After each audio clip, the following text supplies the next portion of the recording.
सुप्रभातम बच्चों। दिव्यांजलि संस्कृत पाठमाला 2 क्लास 7। तो आज हम इस बुक में 13वां चैप्टर ग्रामस्य यात्रा उपपद विभक्ति पढ़ेंगे। ग्रामस्य यात्रा का मतलब होता है गांव की यात्रा, यानी गांव किस प्रकार से दिखता है उसके बारे में पढ़ेंगे। उसी के साथ ही हम उपपद विभक्ति का प्रयोग पढ़ेंगे। उपपद विभक्ति होती क्या है बच्चों? पहले आइए आप ये समझिए। जब किसी विशेष धातु या पद के योग में चिन्ह के अनुसार विभक्ति प्रयुक्त न होकर कोई अन्य विभक्ति प्रयुक्त हो तो उसे उपपद विभक्ति कहते हैं। यानी जब हम कोई विशेष धातु या पद के योग में कोई चिन्ह नहीं लगाते हैं, उसकी जगह हम कोई और शब्द का इस्तेमाल करते हैं तो उसे उपपद विभक्ति के रूप में कहा जाता है। जैसे विना, प्राक, शः, पूर्व, कुत्र, बहि, परित, अद, प्रति आदि। यानी विना यानी बिना, प्राक यानी पहले, सह यानी साथ, पूर्वम यानी पहले, ये सभी चिन्हों का जब हम प्रयोग करते हैं, परित यानी चारों ओर, तो उसी को ही उपपद विभक्ति का प्रयोग कहते हैं। तो आइए हम हमारा अध्ययन शुरू करते हैं। पहले पढ़ते हैं हम ग्रामस्य यात्रा, गांव की यात्रा। अशोकः संगीता च वार्तालाप कुरुतः, यानी अशोक और जो संगीता होते हैं वो आपस में बातचीत करते हैं। संगीता: हे अशोक, त्वं ग्रीष्मावकाशे भ्रमणाय कुत्र गमिष्यति। संगीता कहती है अशोक से कि हे अशोक, तुम गर्मी की छुट्टियों में घूमने के लिए कहाँ जाओगे? ग्रीष्मावकाश यानी गर्मी की छुट्टियों में, भ्रमणाय यानी भ्रमण करना, घूमना फिरना, गमिष्यसि यानी कहाँ जाओगे। तो अशोक क्या कहता है? संगीते अहम तु स्वमातामहस्य ग्रामं गमिष्यामि। अशोक क्या कहता है कि संगीता, मैं तो अपने नाना के गांव जाऊंगा। स्वमातामहस्य यानी नाना के गांव जाऊंगा। तब संगीता कहती है तत्र त्वं केन सह गमिष्यसि। यहाँ पर जो सह है ये उपपद विभक्ति का प्रयोग बताता है हमें। तो वो क्या कहती है संगीता? वहाँ तुम किसके साथ जाओगे? सह का मतलब होता है साथ, जो कि उपपद विभक्ति है। अशोकः अहम तु परिवारेण सह तत्र गमिष्यामि। वो क्या कहता है अशोक? मैं तो अपने परिवार के साथ वहाँ जाऊँगा। द्विवर्ष पूर्वम अपि वयम तत्र अगच्छाम। अशोक अब क्या कहता है? 2 साल पहले भी हम सब वहाँ गए थे। द्विवर्ष पूर्वम यानी 2 वर्ष पहले, 2 साल पहले। वयम तत्र अगच्छाम वहाँ गए थे। अब संगीता कहती है अस्तु त्वं तत्र किम किम अकरोह। वो क्या कहती है संगीता कि ठीक है, वहाँ तुमने क्या क्या किया। किम किम अकरोह यानी तुमने वहाँ क्या क्या किया। तो अशोक क्या कहता है? अहम मम भगिनी अनीता च सूर्योदयात् प्राक् उत्थाय क्षेत्रं प्रति अगच्छाव।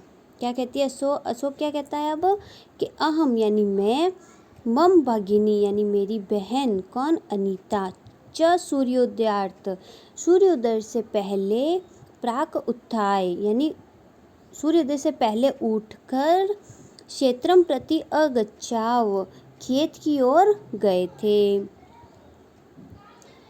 तत्र विशालम आम्र वृक्षम आरोहाव। वहाँ एक विशाल बड़ा आम का पेड़ था जहाँ पर हम पेड़ पर चढ़े थे। पक्वानि आम्रणी त्रोट्यत्वा वृक्षस्य अधः अक्षिपाव। क्या कहते हैं? पके हुए आमों को तोड़कर पेड़ के नीचे फेंका था, यानी उन आम के वृक्ष पे जो फल थे उनको तोड़कर नीचे फेंका। अधः यानी नीचे, ये उपपद विभक्ति का रूप है। तो इसके साथ साथ चैप्टर के साथ साथ उपपद विभक्ति भी चल रही है। तानि नीत्वा गृहं प्रति धावित्वा अगच्छाव। ये उन्हें लेकर घर की ओर दौड़कर गए थे। यानी जो फल नीचे फेंका था उनको लेकर हम घर की ओर भाग गए थे। संगीता, किम तत्र देवालय अपि अस्ति। अब संगीता पूछती है कि क्या वहाँ मंदिर भी है। देवालय यानी मंदिर, क्या वहाँ मंदिर भी है। तो अशोक क्या कहते हैं, अयि मित्र मातामहस्य गृहं निक्षाः एकः देवालयः अस्ति।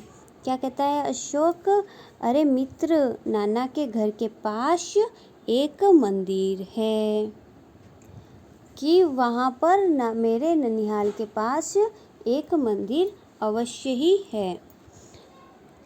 देवालय विना ग्रामः कुतः। मंदिर के बिना गांव कहाँ है, यानी जहाँ गांव है वहाँ मंदिर तो अवश्य ही होगा। देवालय परितः हरिता वृक्षा शोभ्यन्ते। यानी मंदिर के चारों ओर हरे पेड़ सुंदर लगते हैं। देवालयस्य उपरि केशरवर्णः ध्वजः शोभ्यते। देवालय जो मंदिर है उसमें जो मंदिर के ऊपर जो केसरी ध्वज है वो सुंदर लगता है। यानी मंदिर के ऊपर जो ऑरेंज कलर का झंडा फहराया जाता है वो बहुत ही सुंदर लगता है। देवालये श्रीरामस्य वामतः सीतायाः प्रतिमा दक्षिणतः च लक्ष्मणस्य प्रतिमा स्तः। क्या कहता है कि मंदिर में श्री राम के बाईं ओर सीता की मूर्ति, दाईं ओर लक्ष्मण की मूर्ति है। वामतः सीतायाः, उनके सीता जो है वो बाईं ओर और जो लक्ष्मण है वह दाईं ओर उनकी मूर्ति यानी प्रतिमा है। वयम देवान पूज्याम। वयम देवाम यानी हम सब देवताओं को पूजते हैं। पंडितः सर्वेभ्यः प्रसाद यच्छति। पंडित जो है वो सबको प्रसाद देते हैं। ईश्वरः भक्तान रक्षति। ईश्वर जो है वो भक्तों की रक्षा करते हैं। रक्षति, यच्छति, वामतः, दक्षिणतः ये सारे उपपद हैं, तो रक्षा करते हैं ईश्वर भक्तों की। देवालयात् बहिः अनेके आपणाः सन्ति। मंदिर के बाहर अनेक दुकानें हैं। आपणाः यानी दुकानें हैं। आपणेषु विविधानि सुंदराणि पुष्पाणि भवन्ति। दुकान में विभिन्न सुंदर फूल होते हैं। विविध वर्णाः हराः अपि भवन्ति। और रंग बिरंगे हार भी वहाँ होते हैं। तत्र सुरम्यं वातावरण भवति। वहाँ पर बहुत आनंद अनुभव करते हैं। वहाँ का वातावरण ऐसा है जो हमें आनंद महसूस होता है। तत्र वयम अति आनंदमं अनुभवामः। और मुझे बहुत ही आनंद अनुभव हुआ वहाँ रहकर। अस्तु चलामि विलम्बः जातः मातामहं क्रोधयति। अब वो कहता है कि ठीक है मैं चलता हूँ, देर हो रही है, माता मुझ पर क्रोध करेगी। संगीता कह रही है गच्छ सुबास्ते पंथानः। जाओ तुम्हारा रास्ता शुभ हो। अब आता है उपपद विभक्ति के बारे में।